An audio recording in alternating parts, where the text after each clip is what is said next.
Okay, you're now live. Great. All right. I'd like to bring the Amity Board of Education ad hoc school start committee meeting um, to order at 5:09 p.m. The first item on our agenda, the first item on our agenda is approval of minutes from our last meeting, I'll make a and I'll motion turn to it over to you approve. to approve. Was that Megan? I'm sorry, I thought I saw Yeah, your I'll, hand go up. I'll make a Yeah, motion Megan to said. approve. Yeah. Great, thank you. All of those actually, I have to do a roll call since we're virtual. So, Oh, Kathy, Yes. Megan, Yes. Carol, yes. and Donna. Yes. Okay, great. Okay. Okay. So thank you, Carol, for starting the meeting. Appreciate it. My apologies for being late. So third item on our agenda is public comment. We didn't receive any requests. All right, great. Thank you. And our fourth item is review of transportation costs with single tier runs for all BOA school districts, which is on our page 4 in our packet. Yes, so this was one of the first things that the committee charged me with collecting the data on, and so I actually tried to summarize the comments that came from our bus contractors. We worked mostly with B&B Transportation to get this data since they have contracts with other districts. So we could use those contracts as kind of a sense of what is, I will say, quote, normal or not structured the way we have with the shared service. So, the first thing that I'm just going to make note of is that the contract that we have with between Bethany, Amity, and Woodbridge is in place until 2030. So obviously you could, if you needed to change or break that contract, it would come with a financial cost to it. Even if we kept the same owner operators, typically if you undo one contract to open up another one, you're basically rewriting the entire contract. I actually don't know when the contract is up for Orange. Orange operates its own separate contract with their owner operators. If I remember, we're about 2 years off in our cycles. So they're either going to be coming up for renewal or have already renewed, probably out to 2031 or 2032. But that's just something else to be aware of, is that we aren't on the same cycle for our contracts. Um, if we were to go to a single tier, we already had to acknowledge that they would have to purchase additional buses in order to cover all the routes essentially simultaneously. That would be a fairly significant capital expense for the owner operators. So it may end up being that they can't actually meet that need, just so that the committee is aware, because they would essentially be in need of doubling their fleet. Or we may have to think of a different structure with respect to owner operators and who's running which buses for which school district. They were concerned about getting financing for expanding their fleet, just because of how small they are, and also kind of the stability. Like, if for some reason after 2 years this doesn't work, that's a huge capital outlay to put out for an experimental change in school start times. And then they wouldn't necessarily be able to kind of repurpose some of that transportation. So they were also concerned with the financing. And then some of our owner operators, they just own one bus. They have essentially a backup bus in case their one bus breaks down, but they may not have the financial capacity to even really consider the type of expansion that would be needed. The number of drivers would increase substantially, and we're already in a very challenging labor market for bus drivers to begin with. You all probably remember I talked a lot during the post-pandemic about how fortunate we were that we always had buses that were able to run every day and still do all of our sports runs and everything like that. The broader labor market still for bus drivers is pretty scarce, and there are many districts where they have to cancel runs, combine runs, do two tiers of a run so kids stay at school just because they don't have enough drivers. So that's a concern that the drivers just expressed, and again, to let us know. This is where I think the real rubber meets the road, though. So we have in our current contracts this concept of a half run, right? So a normal bus for us will do either a middle or high school run as its first tier, and then they do an elementary run as its second tier. And we pay a certain set price for that bus to do those essentially four trips. We also have in our contract this idea of a half run, which is a bus that only does, say, a high school run and doesn't have a corresponding elementary run. And it's because of enrollment and location and where kids live that we have some of these oddball half runs. And we have a different contractual price for the half run. It's less. That benefit is not something that is typical of other bus contracts. And so this is one of the things that was kind of like new to me and Terry, because we've just always had the half runs. But essentially, the way that the owner operators explained it is that regardless of whether a bus makes two trips or six trips, the cost of the bus is the same. The cost of insuring the bus is the same. The cost of the benefits that go to the driver are the same. And even though the driver may not work for quite as many hours, you still have to have kind of a salary that makes it appropriate. So the salary for the driver is not that different. And the district pays for the gas. So it's not like you're even saving on not having the gas. So what they basically said is a bus that only does one run in the morning and one run in the afternoon essentially is the same overhead than if it did three runs in the morning and three runs in the afternoon. And this idea of half run pricing is not actually financially stable for a company. So they said if we went to basically a single tier system, we will be paying for a full tier bus regardless of how many runs it's doing. So it was not, it was more essentially the long and short was it was more expensive than what it would appear on paper under our existing contract. So they did actually share some, I guess back in the 1970s, we did not have this kind of shared service. So Mr. Cohen was actually nice enough to say, you know, it's going to obviously be very expensive to go to single tier. But in the past, these are some of the things that the districts had done. So I guess at one point, when we weren't partnered with the elementaries, Amity actually still had a two-tier system. So they did the high school as the first tier, and then they did the middle school as the second tier. If you were really interested in swapping the start time so the high school kids go later, you could keep the middle school start time exactly where it is and push the high school start time later. That would be a little challenging for us because we would lose kind of all of our 7 to 12 articulation because our teachers within our own district would be working on different schedules. But that is a way to kind of preserve the two-tier structure, but shifting to a later start time for the high school. Mr. Cohen also said that what could happen is within Orange itself, they could put their elementaries on different start times, so they could still effectively run a two-tier system within the town itself. And then potentially Woodbridge and Bethany could go at separate start times for their elementaries and somewhat get a two-tier system out of that.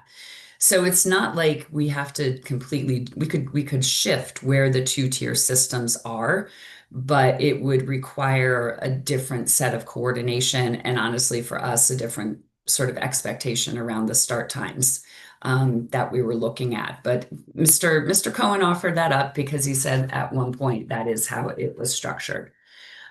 So the next page shows you the breakdown of what the costs are for the number of buses that we have, and then the number of buses we would have to have if we were doing a single tier service. So Jen, before Mhm. you go there, if Yep. you opted for the one you just described, which is middle school first, high school second, how much time does that buy the high school? I mean, the high school could start whenever they wanted to start. Right, but They could start at 8:30 and be done at essentially 3:30. okay, 8:30. Well, my guess is the bus drivers aren't going to hang around for a 10 o'clock start. So Yeah. probability is 8:30. Yeah, I think what would happen is the middle school would still start at about the same time it starts at, which would be the first run, and then they would go off and do a high school run, which would take about the same as what it's taking to do an elementary run and start at 8:30. Okay, thank you. Yep. Jen, what would be if we wanted to start the middle school later as well, how late could we start the middle school? On a singles tier bus or on a double tier bus run? Well, wouldn't we be able to do you're muted, Donna. Wouldn't we be able to do a double tiered if the middle school and high school were both sort of later? Um, I guess we'd be the second run because the elementary school would go first, I guess, ideally. Well, that Or would be they're if they so the elementaries, remember, are not interested in changing their start time. So if the elementaries still start at 8:30 and we went to a double tier, then our high school would start maybe at earliest at 9:30. I think at that point you're really so disruptively off all the other schools in Connecticut that I don't know that that's a sustainable model. Because let me just do the math in my head real fast. If we started our high school at 9:30, our high school day would end around 4 something roughly. And like 4:20 basically. And by that point, I mean, our kids would miss half of a day of school for every sporting activity that they participated in. Is there a way that we can start the middle school at 8 and the high school at 8:30? No, we can't complete 2 runs in 30 I, minutes.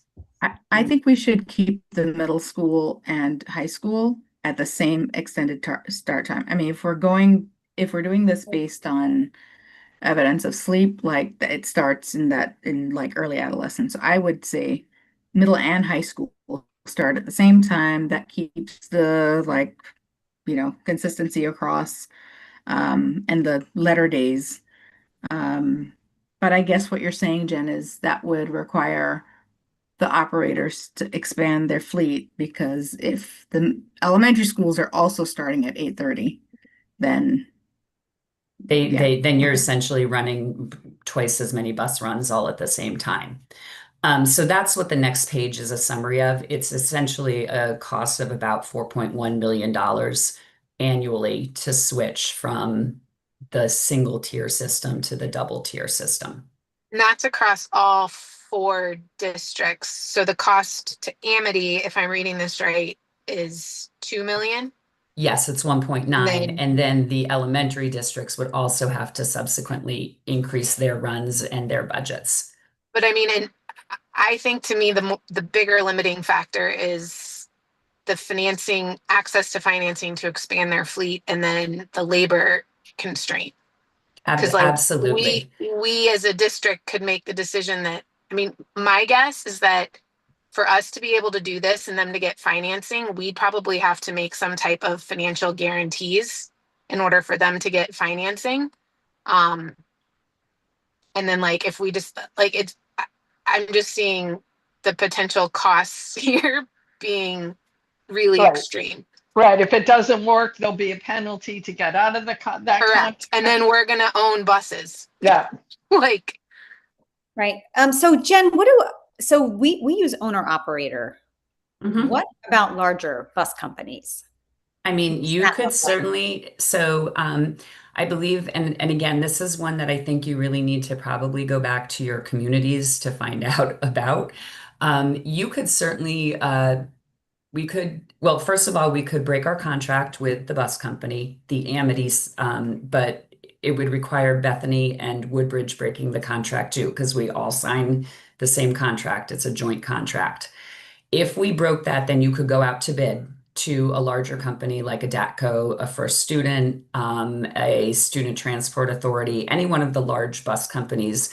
We could open that up and go out to bid, and they probably would have that financial backing and the ability to provide the larger number of buses. That said, there is a very strong um, cultural sense about our independent owner operators that in past attempts to go to the larger bus companies, it's really pulled out kind of a response from the community that has made it not a desirable option.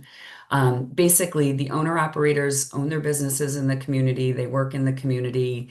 Some of them have served as selectmen on, like, as selectmen. They have very deep roots, and the idea of kind of tearing that up really, it's sort of like cutting a sports team. It seems to bring out the passion of the community for the owner operators. But I mean, I don't see any way of doing this without ending the contract with them. Maybe just on the Amity side, the elementaries could still preserve their contracts with them.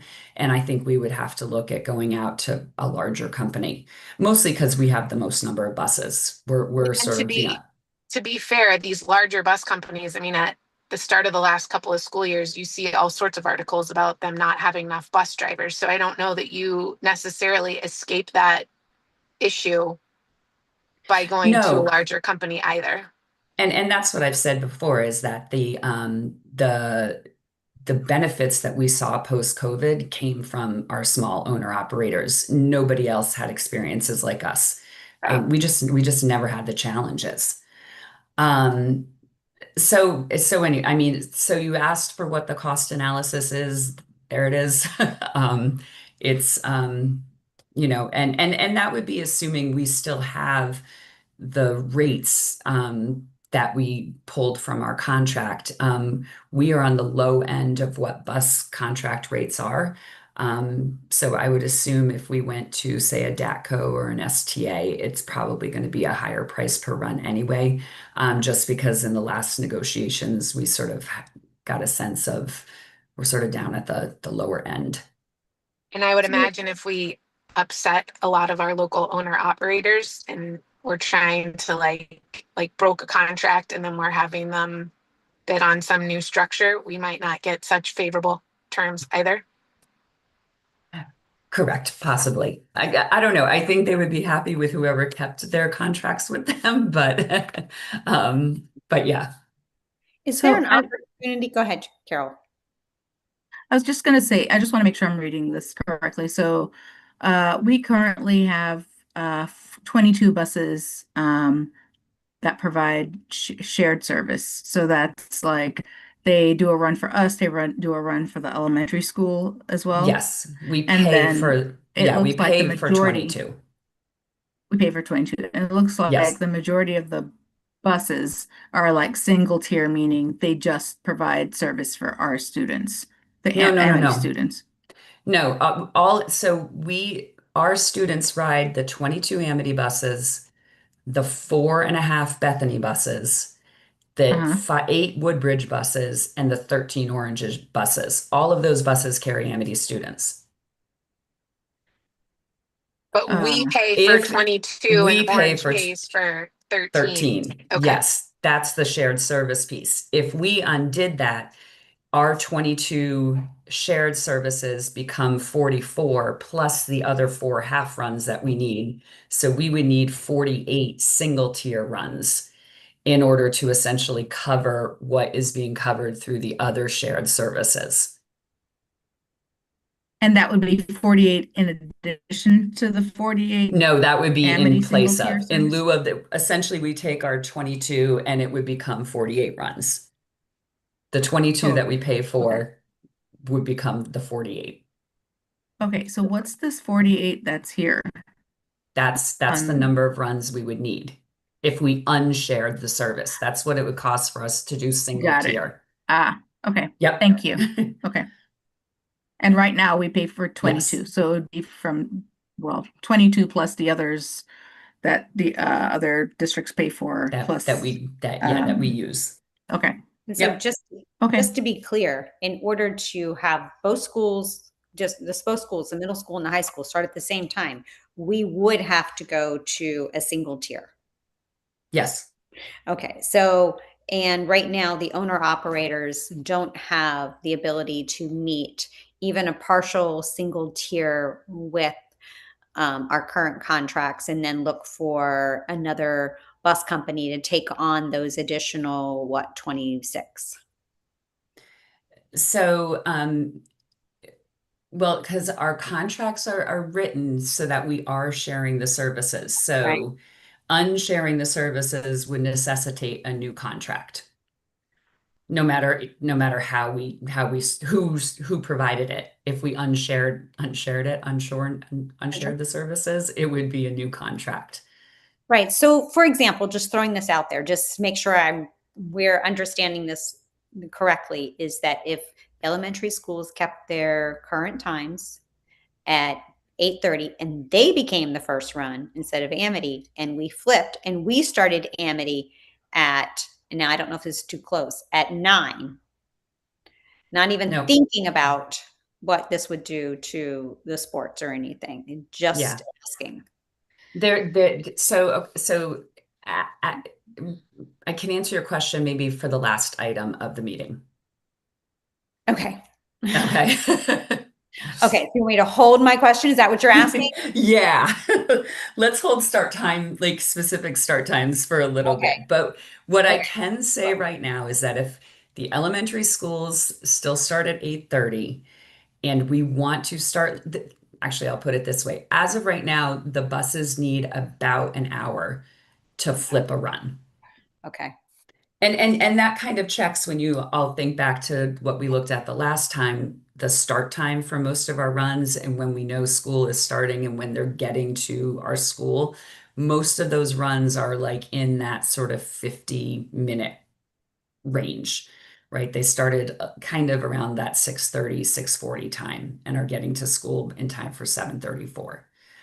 Some were a little earlier, some were a little later, but they basically need about 50 minutes to do a run as of right now. Okay, so I know we're not there, but what if the state came through and said, by the way, all districts need to start, they started setting times, like the high schools can't start before 8:30, then that would throw Amity into okay, well, now we need to look at something else other than Well, share. I think at that point, I think then we would have leverage where maybe the elementary districts would be more open to entertaining changing their start times.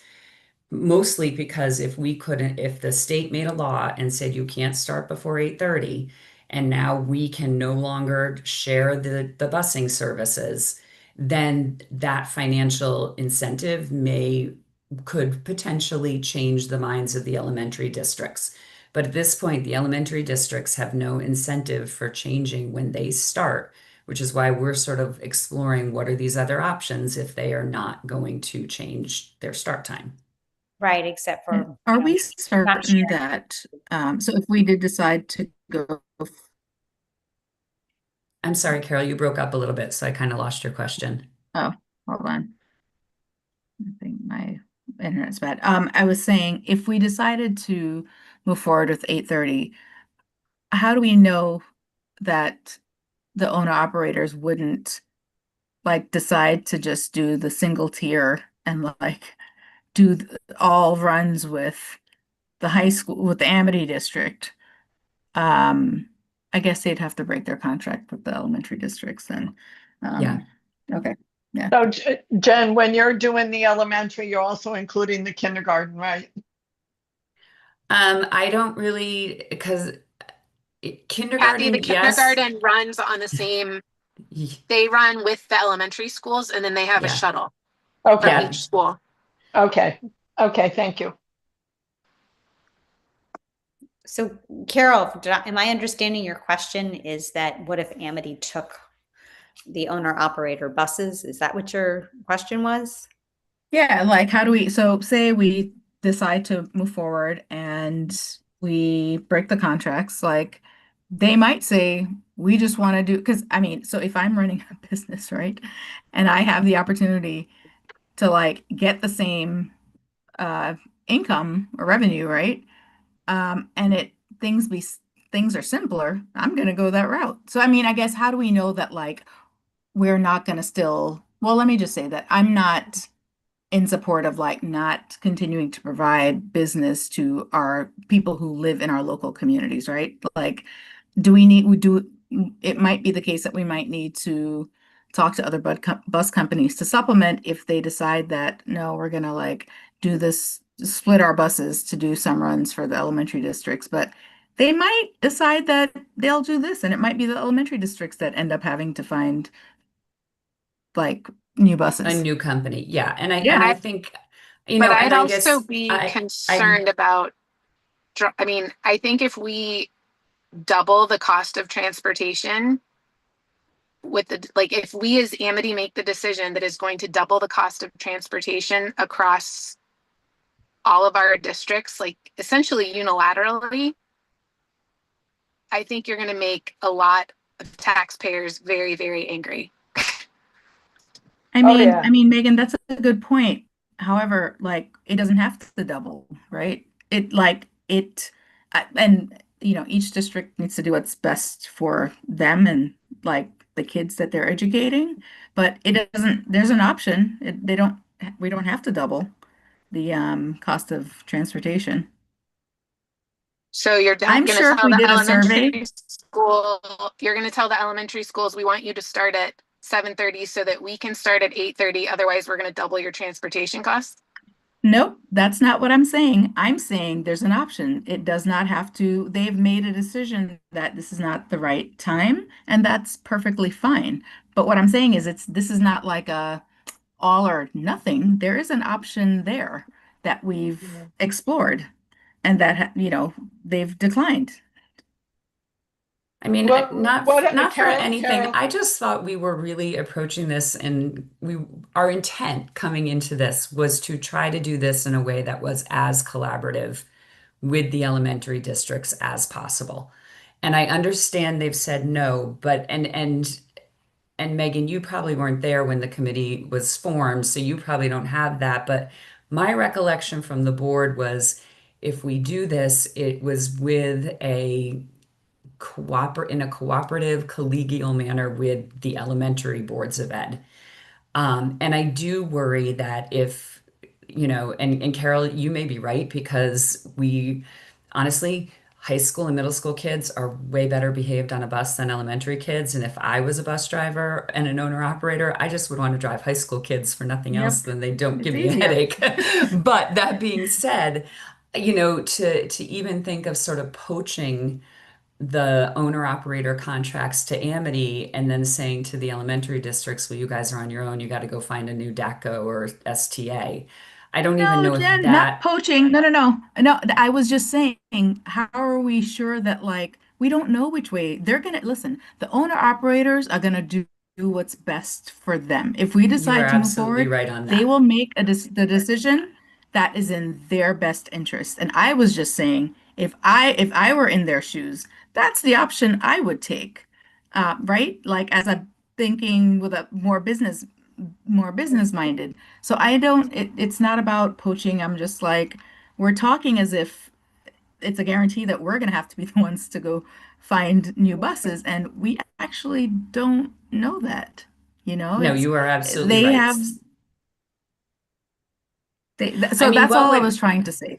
So, honestly, what would end up having to happen is if we really and truly did this, we would all have to go out to bid. So, because there would be no, I mean, again, our own board bylaws kind of restrict that, but there would be no way to do this without each district going out to bid. And you are right, they owner operators could bid on Amity, they could bid on the elementary districts. You could have, I don't think, I think unfortunately, um, I don't think there's a way that they can bid as a package, right? Like, so it would kind of start to unravel in that respect that, because, some of these guys, they own one bus. So for them to go out and bid a route, it's not working quite the same way. This is much more of a sort of a symbiotic relationship that we have going on than kind of a real strict business model, the way we see with pretty much any other contract that we have.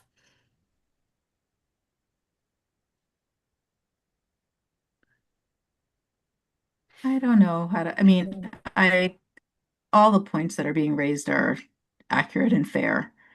I just, I, I would still, I hope that we can get to a point where we do have our middle and high school kids starting later. It comes with so much benefit for them, health wise, academically, like they're just, it's just better for them. And yeah, so, I wonder if Yeah, I tend to even agree. asking,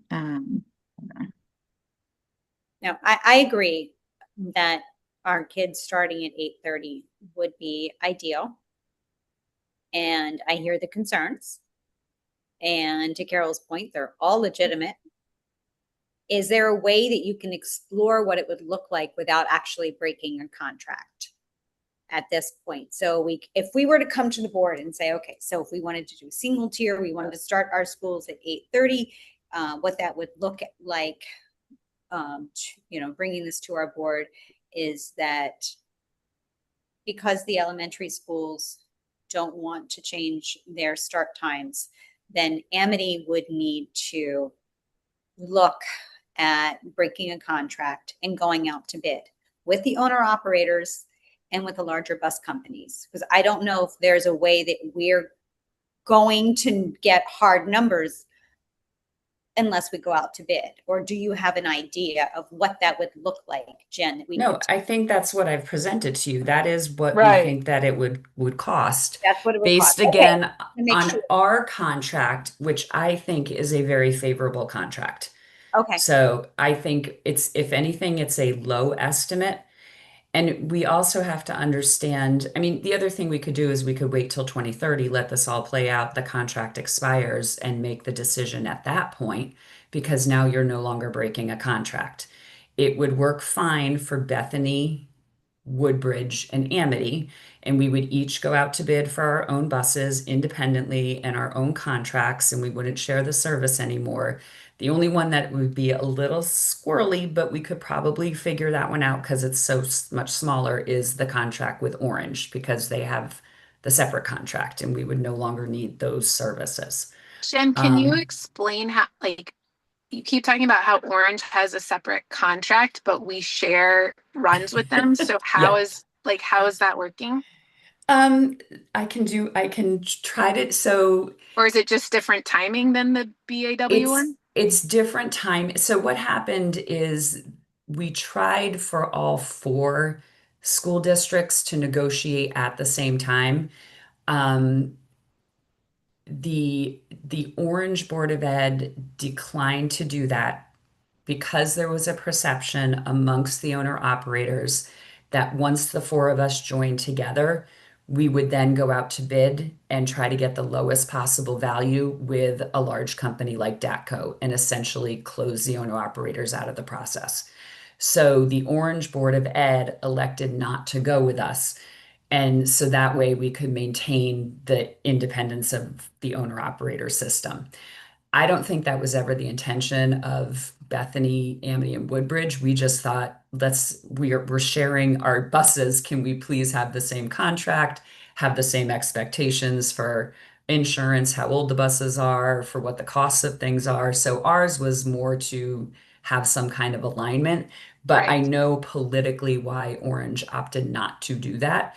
And it was that perception that once we were all on the same contract, we were then just going to go out to bid and just get the lowest bidder, which probably would not, could not, maybe wouldn't have been the owner operators.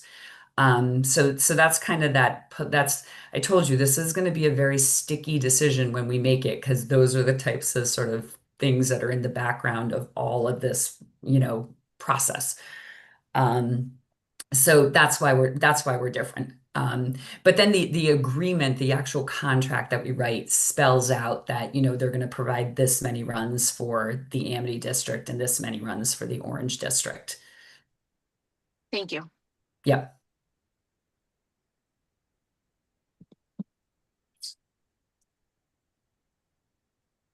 Sorry, Jen, am I reading this correctly? Because you're saying that if we pick up a single tier that our new cost or additional cost is the 1.9 number? Yes. And then if I'm looking at what Bethany's is, it's the 364 and Woodbridge is the 721 and Orange is the 1.1. Am I reading You are that correct. Yep. Okay. All right. So, okay. All right. And again, I didn't think it would have that impact, but that was because I've been operating on this half-run concept that is actually apparently not true. Like it's just something so unique to our contract that it's just not in standard in other contracts.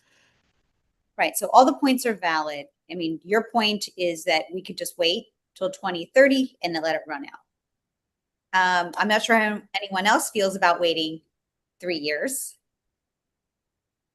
until the when do you go bid? Do you bid? So we haven't been bidding because we've been renewing with our owner operators. So we're allowed to, and I can get Terry to clarify this, but we can't have a contract that lasts longer than 5 years. So typically what happens is when we are about 2 years away from the contract expiring, we have the option to renew for an additional like 3 years. So we kind of keep the contract going in perpetuity. So we haven't gone out to bid ever because we've just always had an understanding that we would renew with our local owner operators.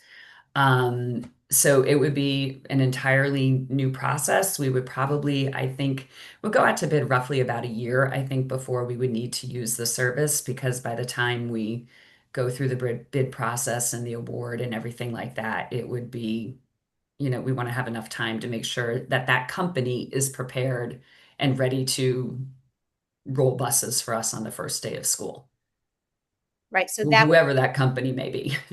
that would be academic year 2030. So the contract expires, I believe, on June 30th of 2030. So it'd be 31. So we would be bidding during the 29-30 school year. Right. That seems a little long to wait till 31 to actually. Well, I mean, it does, but at the same time, you're talking about such a significant capital increase that it could give districts and, boards of ed in the elementary schools time to figure out how they're going to cover the increased cost, as well as us, right? I mean, putting in an additional $1.9 million is going to make a budget increase of like right out the gate more than 4%. So which is, that's a tough sell. So it would give us a good, I think you'd need time to prep people for this. It's going to be a pretty significant budget increase that first year. And trying to explain why and have that support, right? Is you're going to probably need that amount of time. I don't think it's unreasonable. Okay. All right. Why don't we move on to agenda item number 5? I think we've covered this quite a bit. We gives us a little time to think about how we want to proceed. The contracts to renew. Yep. So you had Did I miss again anything? there was just a request to kind of get not just the sort of list of when what's sports teams were leaving, but when they were leaving, but also how many kids were impacted. This is a running list. I've been keeping it up to date. So at the end of the school year, I can give everybody the updated list because in we're actually at the point where we have, a lot of people going out on sporting adventures at the moment. So it's grown since I put it in the packet. But it does give you a sense of what time the kids are leaving. I think the important thing to understand about this list is that it's all based on buses that leave at 2:45. So if a bus is departing for an athletic event at 2:45 p.m., the kids do not get out early. So all of this list is for anything that leaves before 2:45 p.m. If you were to change the start time, even say to 3 o'clock, the number of buses that leave at 2:45, it's going to probably double your list that you have right here. And so I guess this is helpful, but it's not actually helpful in the sense that you almost need to, kind of say to me, well, what time, like if our ending point was 3:15, give us the hypothetical list of how many early dismissals you would have if, the end of the school day was 3:15, but our kids still had, they're still following the same SCC sporting schedule. I And think to you, that point, like, I mean, one of my kids played basketball and softball this year. Every single one of their buses left at 2:45. Like they never had to get out early, but if we were starting an hour later and their bus still had to leave at 2:45, they would have had to leave early every single game, every single away game. yeah. Um, Yes, that's exactly sort of I guess the point I'm trying to make is that this sort of shows the scenario we have right now. Any other later dismissal time, it's just going to be a much longer list. And this does not impact middle school students at all because we intentionally set up our middle school sporting schedules so the kids don't have to miss school. If we were to change the middle school starting time to later, obviously you would be impacting middle school students as well as the high school students. And a lot of these are 2:05, which means they're leaving like 10 minutes early versus Right. what would be like an hour. Yes. So if we started at 8:30, school end time would be 3:15? It'd be about 3:18, Okay. 3:15, yeah, ish. Okay. Yep. What if we made the school start time 8? So if they started at 8, they could get out what time? What's the earliest? It'd be 2:30? about 2:40-ish. 2:45. Okay. Yeah, So 2:40, 2:40, 2:45. 2:45. Okay, so 2:45. Um, I'm wondering if that would reduce the number of buses that we would have to have like a single tier system for, right? The elementary school starts at, I think, 8:30. So again, I think Um, you guys are eh, jumping to the last item that we have to talk about on our agenda. uh, sorry, I can't hear you, Jen. What did you say? Sorry, So if I'm you gonna turn if my video off because it's you're just a little ahead of us, unstable. because I still would really like to get to the last item on the agenda because I think it could answer some of the what if questions we keep All Okay, right. all right, speculating on. go ahead. Okay, so Yeah. let's move to, okay, thank you for providing the athletic early dismissal times. I think let's move on to item agenda number 6, an update on transportation, the routing software, and that was on page 12 that Jen provided. Yeah, so Terry has really done a huge amount of work in this area. So we've talked a lot about efficiencies, transportation studies, questions like Carol just said. Well, what if we started at 8? What would the routes look like? And what we have found with every company that we have talked to is that because of the way we currently route students, which is essentially by hand, because our owner operators know our streets and where we live and get the list of kids and they know where to put the stops, we do not have a database that allows for any sort of transportation study. Terry has talked to 5 different companies. We explained what we had. They all said there's no way we can do this study without the data that we're asking for. And you'll remember, I think very early on, one of the ones we were pursuing, the elementary schools were uncomfortable sharing their data because they didn't want to pass on student data to allow for the transportation study to somebody who wasn't their contractor. The long and short of it is that after going through all of this and after Terry sort of listened to what was needed for a transportation study, after talking to our owner operators, particularly again B&B, who runs the buses for East Haven, and then kind of my conversations with the three superintendents, what we all sort of concluded was before we try to do anything, we actually need a transportation data that will allow us to figure out how to run routes more efficiently or to figure out what happens if we change start times. So Terry, along with the three business managers in the elementary districts and a couple of our independent owner operators, Mr. Tarolo, Mr. Cohen, and Mr. Sorensen, interviewed four bus transportation software companies, and then got quotes, prices, and ultimately the four districts recommended that we go with Tyler Technologies for our transportation software. And so what you just have is one of their brochures that explains how Traversa works.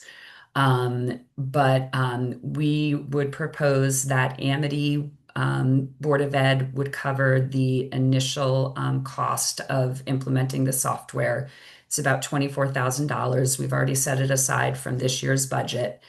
And the elementary districts agreed that the subsequent school years, we would share the costs proportionally divided amongst our student enrollment. It will allow, so what it will first do is kind of help us figure out if we're even maximizing our routes. So we talked earlier, right, that it seems like we need 50 minutes to an hour to do a run. Our runs may not take that long, but we need to have data and a software program that can help us figure out the best run in the most efficient manner. Once we do that, what they can do is collect data over a period of, like, I think they said about 6 months is ideal. Then they'd kind of get a pattern of the ridership. And then you can actually, within the software, start playing around with it. So you could change it to an 8 o'clock start time and see, set the parameter to begin the schools at 8 and see what happens to all the other dominoes as they fall. It actually gives you the ability to analyze that without sort of and gets you good feedback. So it really is our recommendation. I can't even kind of answer the questions of, what happens if we change it to 8, or what happens if we start it at 9:30, when are we done, until we have data in a system that will let us do that. But that's what we feel Tyler and Traversa will be able to do. It also has a lot of other nice features that the elementary districts are very happy with that we can expand over time. So I don't think that this is just for our routing purposes, but I do think that this is a step in the right direction. We may not need 48 buses, but we don't know that because we don't have a software system that lets us analyze that to tell us that. So I think before we kind of go anywhere with sort of uh, paths of the what if, or like, well, let's try this. This is kind of the first step to doing anything. And I think it would be beneficial even if we never change the start times. We still might find out we can cut 2 buses and save us money. So And I think I to be clear, we don't need to take any action on this because the money is already authorized, correct? so I think so as a ad hoc committee, no, I'm trying to remember if Terry, and it's under the 20, it's under the contract threshold, and it's proprietary software. So I do think Terry will bring it to the board for approval as a whole board. Um, at the next meeting. But it's just going to be more like and we may not even do that because like we buy software all the time that's really expensive and the board doesn't approve. I remember it being in the budget, We like that did we talk already. about it.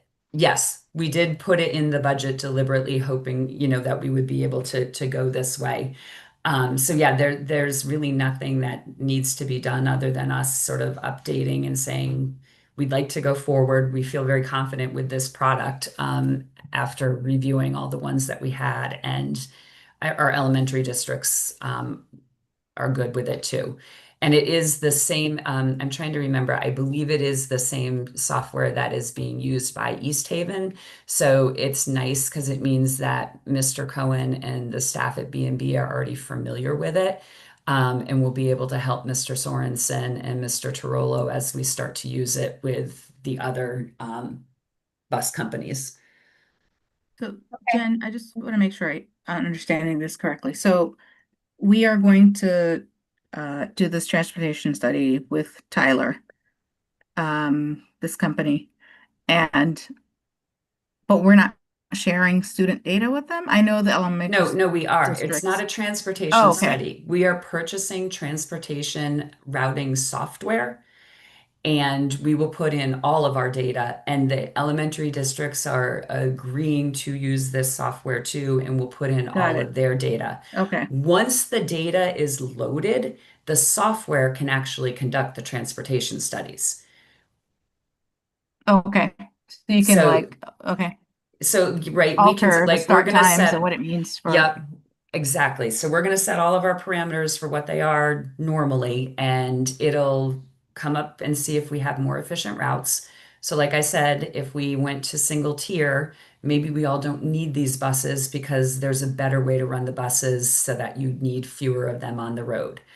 It will also let us set up parameters that, if we, instead of starting school at 7:34, start it at 8:15, what does that look like? Or 8 o'clock. So to Carol, to get to your question, if it starts at 8, I don't know that the elementary districts can't start until 9. Maybe they can start at 8:45, and maybe they would be willing to switch 15 minutes instead of an entire hour, but it's going to give us that ability to actually answer some of those questions. All right. That's actually very exciting, Jen. I think it is. I think this is great because that means that we get the software, start entering data at the beginning of the school year, hopefully start running some scenarios 6 months in, and then we can decide what we do actually need based on that, and then where we can land as far as potential scenarios for start times and get harder numbers as to what this would look like for the district's financial investment. So is it the initial investment is 24,000 in the software, and then what is it annually after? I think it was like around 9,000. It wasn't that expensive. Right. So if just so I understand correctly, we're going to enter our data, and the elementary schools have agreed to do the same thing at the beginning. No, so we don't actually we're actually purchasing the software on behalf of our transportation coordinator. So we Okay. are buying it for Mr. Sorensen. Mr. Sorensen builds all of the bus routes for all of the schools.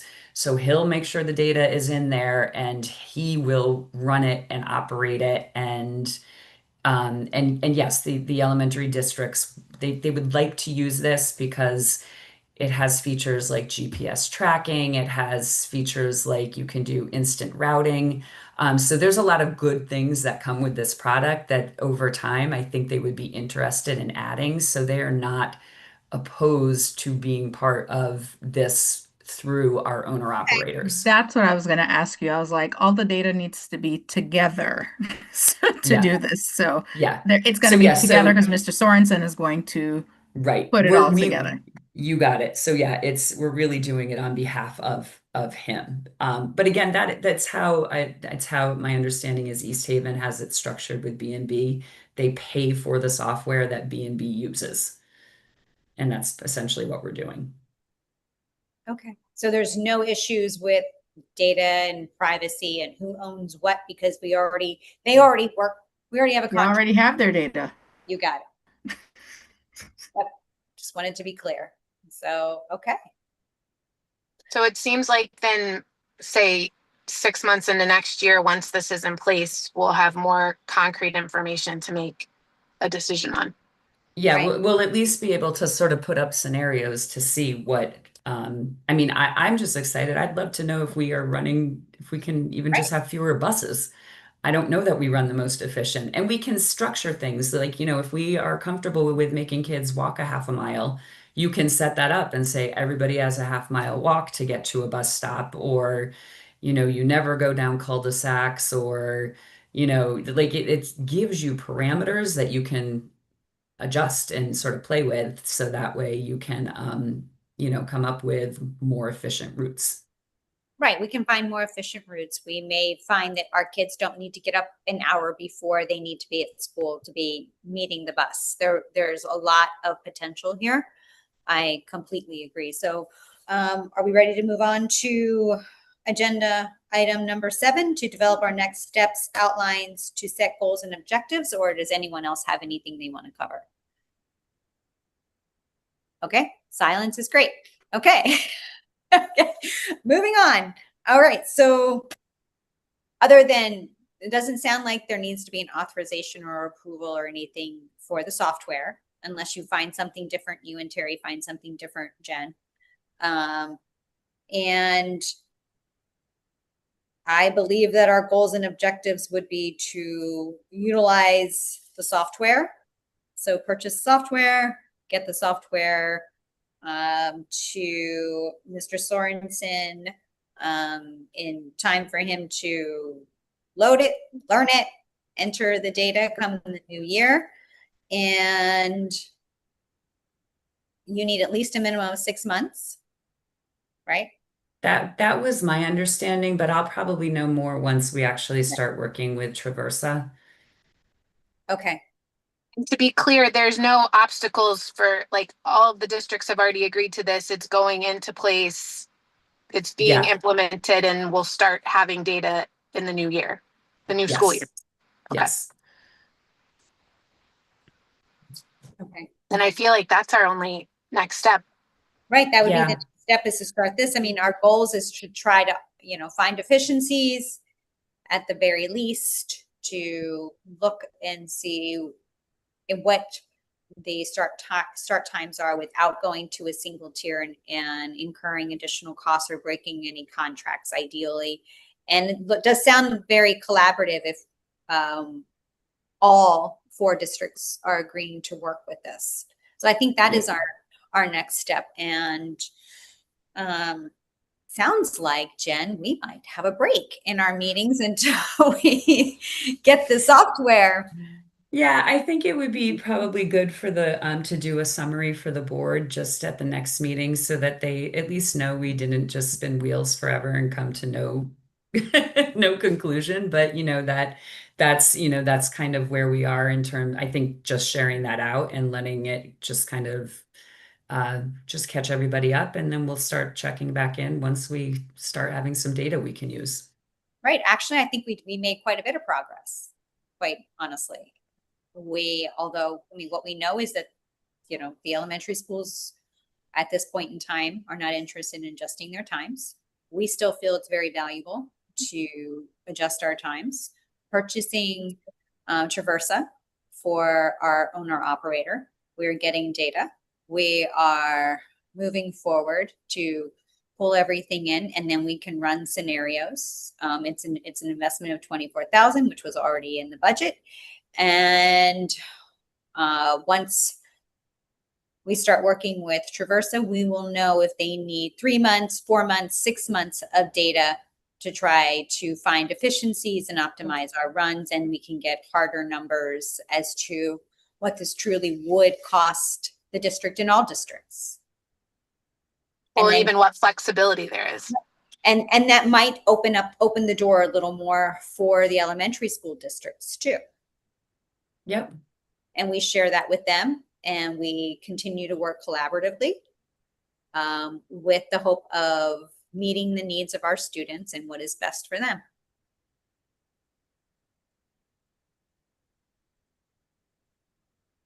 Okay.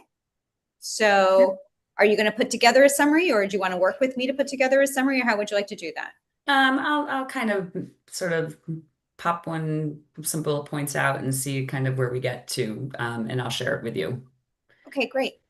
Yeah. Great. Does anyone else have any questions? Okay. Nope, sounds good. Yeah, I think we've made some great progress. Thank you. Okay, so we are Yeah. going to adjourn our meeting at 6:09 p.m. Okay. All in favor? Do you need Hi. everybody? Adjourned without objection. Adjourn without objection. Okay, thank you, everyone. Thank you. Bye. Good Yes. night. All right, bye.